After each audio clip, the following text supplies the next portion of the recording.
What is going on, everyone? And in this video I'll be giving you my UFC 264 main and co-main event prediction for the upcoming event taking place Saturday, July 10th. Should be a solid main and co-main event, and there's a lot of fights on this card that I am looking forward to. So with that being said, it's going to be very hard to do what we did in the previous event, UFC Vegas 30, going perfect on that event with Cyril Gane getting the victory in that fight in the main event. It's going to be really hard to obviously beat 13-0. So with that being said, obviously I'm going to try to do my best, but I'm really happy I went perfect on that last event. It was about damn time.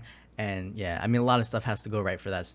Obviously has to go right for that to happen. But either way, I'm happy that I got a 13-0 and picked them all perfect. I believe I came in like fourth place because there's like 3 people ahead of me. But either way, perfect event. Really excited for that.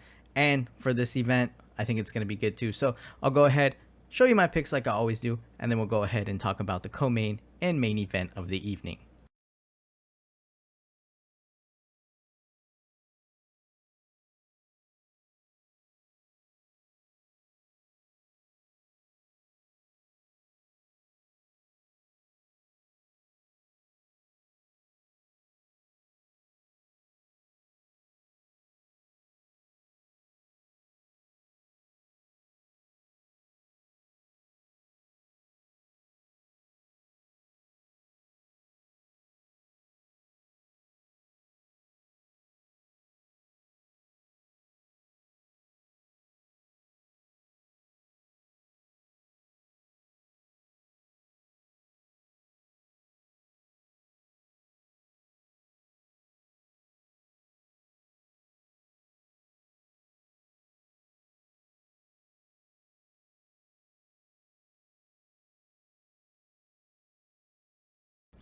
So in the co-main event of the evening, we have Gilbert Burns taking on Stephen Wonderboy Thompson. And for this fight, Gilbert Burns, he's going to be the one coming in here off of a loss against Kamaru Usman, but obviously he was the one that kind of did the most damage to Usman. I think that might have just been because, the smaller octagon, and he kind of just went in there and tried to play his game. He tried to strike, he tried to close the distance, but, Usman's been really, he's a dominant champion, and he's been very good with the striking, and he's developing an all around overall game versus just grinding somebody out with the wrestling. Can he do that? Of course, but he can also strike, and he's obviously showing that as he went on to knock out Jorge Masvidal. So, but either way, Gilbert Burns put a good fight for that one. That's why he's only a plus 130 here. It's not like he's like, a plus, 300 or something like that, a plus 200 or anything like that. But that being said, Stephen Wonderboy Thompson being the favorite in this fight, he's a scary fighter because he had the whole thing with Tyron Woodley, and he kind of, I don't want to say fell off, but I think a lot of people forgot about him. And we've seen him come back, and he's winning a lot of his fights here, and they're pretty good fights. It's not like he's getting knocked out or anything like that. He's still a dominant fighter. He's very good with the karate, and he has a really good high volume, and he's one of these guys where he can point fight, but he can also start landing really nasty kicks, really nasty shots to the body, really nasty shots to the head, and he can put it all together, and he has pretty solid cardio. He's not gassing out or anything like that, so it's important to see what he's been doing.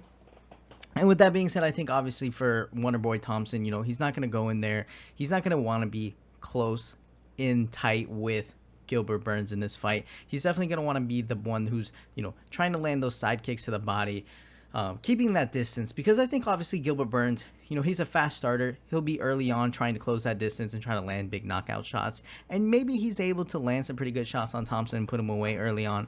But I think over the course of 3 rounds, I think Thompson's just going to be the fighter where, he's side kicking him to the body, he's lighting him up with some blitzing kind of striking, and he's getting weird angles, and he's, tagging you with different kind of things that you're just not going to see coming, whereas Burns is going to be a little bit too, I think he's going to be a little bit too just trying to land those big knockout shots. And like I say, he might be able to, but I think overall, Stephen Thompson's probably going to be the more well-rounded fighter.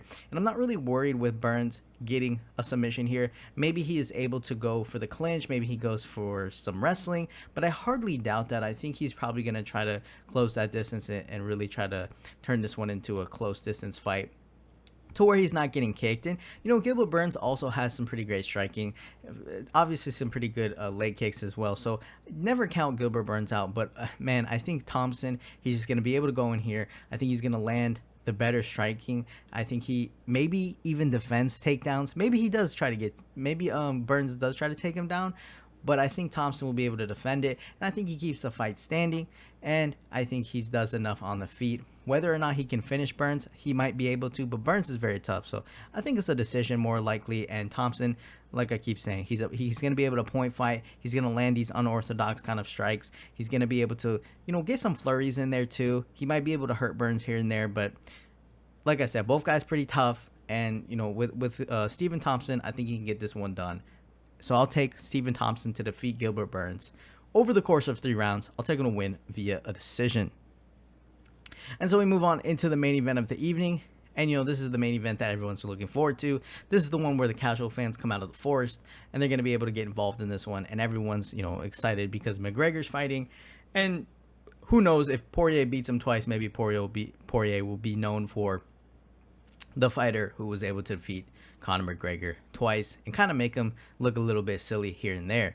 But either way, Dustin Poirier coming off that victory, it was accumulation of things. When you look at that fight, I think a lot of people think calf kicks and all that. I think it was an accumulation of the calf kicks, of a little bit of grindy wrestling in there, and I think just pressuring forward and taking some of McGregor's shots to where, Poirier's over there kind of like, hey man, I can take your shots. I'm going to come after you. And he was able to land his own shots. So it was an accumulation, I think, of just a lot.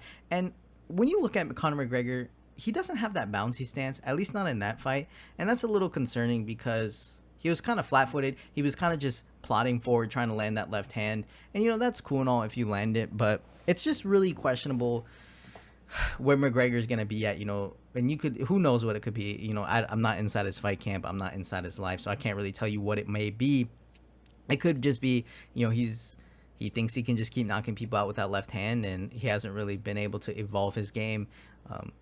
Unlike some other fighters who kind of, you look at Poirier, who got knocked out by Conor McGregor, and then, he goes on this winning streak and he gains new skills and he fights the best guys in the world and he gets into wars with some of these guys, so he obviously, he kept going, granted, McGregor kept going too, but it's debatable whether or not McGregor has been able to learn other skills. And I think he does have those skills. I mean, you look at the shoulder knockout, well, not the knockout, but the shoulder rocking of, Cowboy Cerrone. Now, granted, Cowboy Cerrone we've seen is kind of on his way out, so you take that one for a grain of salt. But either way, he did hit him with the shoulder thing, and then he hit him with a switch kick. So it's like, okay, he definitely has some things there, but I don't know. Against Poirier, he just didn't show any of that. It's not like he tried going for anything else but that left hand, really.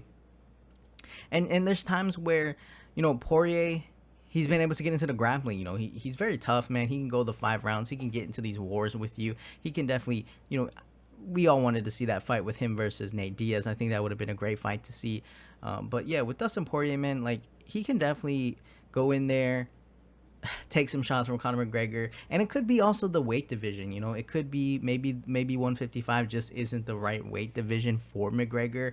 Unless he's fighting a guy like Eddie Alvarez to where he can kind of just, he's not going to brawl with him or anything. He can kind of pick his shots and make him make mistakes. And then, someone like Alvarez is just going to go out there and try to brawl with you. And so he leaves himself open for some mistakes, and McGregor is able to take advantage of that. But with Dustin Poirier, he's going to mix in some things. He's going to go for the clinch. Maybe he goes for the takedowns. Maybe who knows what he's able to do, And it's an accumulation of all these things. And, he might add something new in this fight. Maybe he goes to the body instead. Maybe he goes to the head. Maybe he starts throwing. Who knows what he starts doing? Maybe he tries to grapple with him, take him down, submit him, and then he looks silly. Conor McGregor. We don't know what Conor McGregor is going to do. But if Conor McGregor goes out there and he's just plodding around, and, he's trying to land that left hand, and maybe he lands it a little bit. Maybe it hurts Poirier just a little bit, but Poirier kind of fights through it.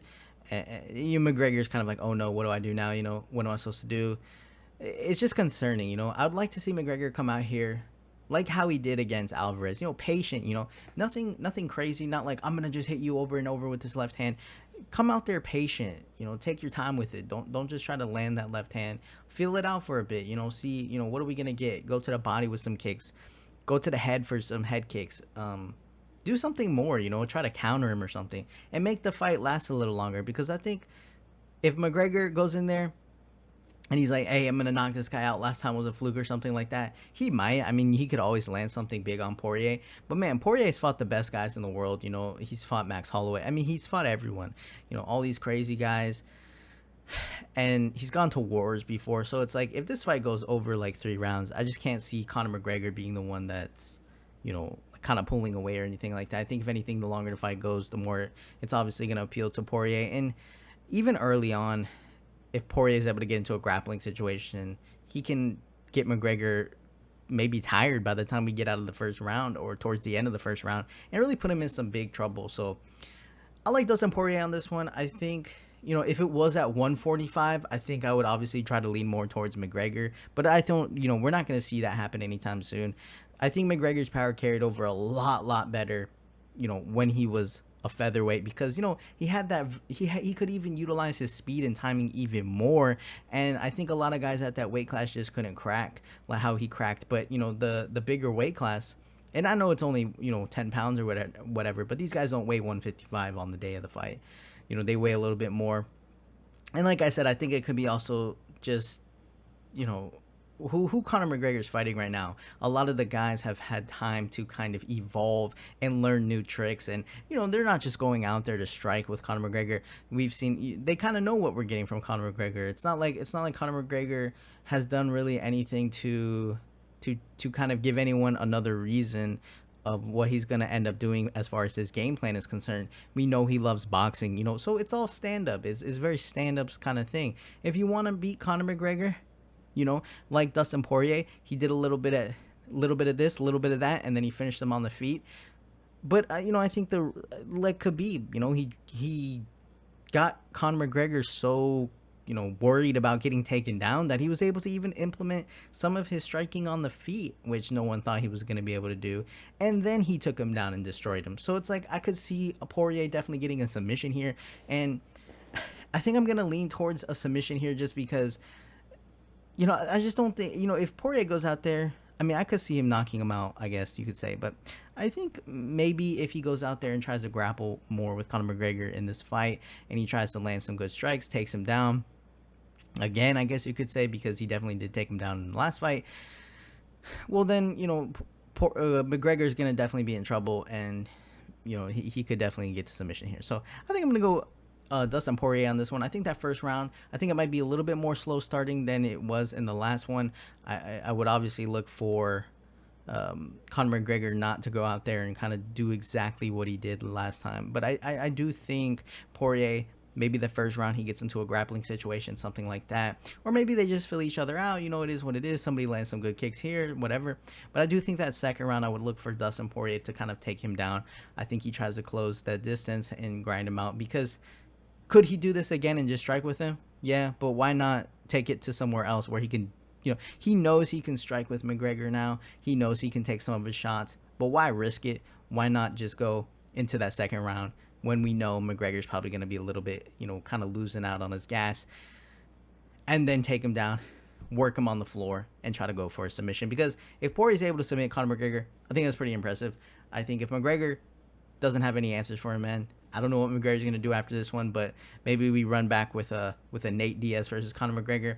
Maybe that'll be a more exciting fight for the fans, at least, because I don't think McGregor is going to be able to hang with some of these guys that have been able to evolve in their game. So with that being said, I think I'm going to go Dustin Poirier on this one. I got to take him to defeat Conor McGregor. I'll take him to win by round 2 submission. And so that'll do it, guys, for my UFC 264 main and co-main event predictions. It's going to be an exciting night of fights. And there's some other fights on here like Sean O'Malley. Not much to talk about there. He really is in a lose-lose situation. He either goes out there and absolutely destroys the guy, or he gets destroyed, and then everyone's like, what happened there? You know, so he's not really in a good situation for that. But hopefully he can go out there and get the job done and make himself look good on pay-per-view. But like I said, with that being said, thank you guys for watching. Thank you guys for coming back. I appreciate the support. I appreciate getting subscribers. And if you want to subscribe, hit the subscribe button. If you want to like the video, go ahead and leave the hit the like video. And if you want to leave a comment, just go ahead and tell me your picks on this one. I know there's probably going to be a lot of either side on this fight card. And I appreciate it, man. See you guys in the next video.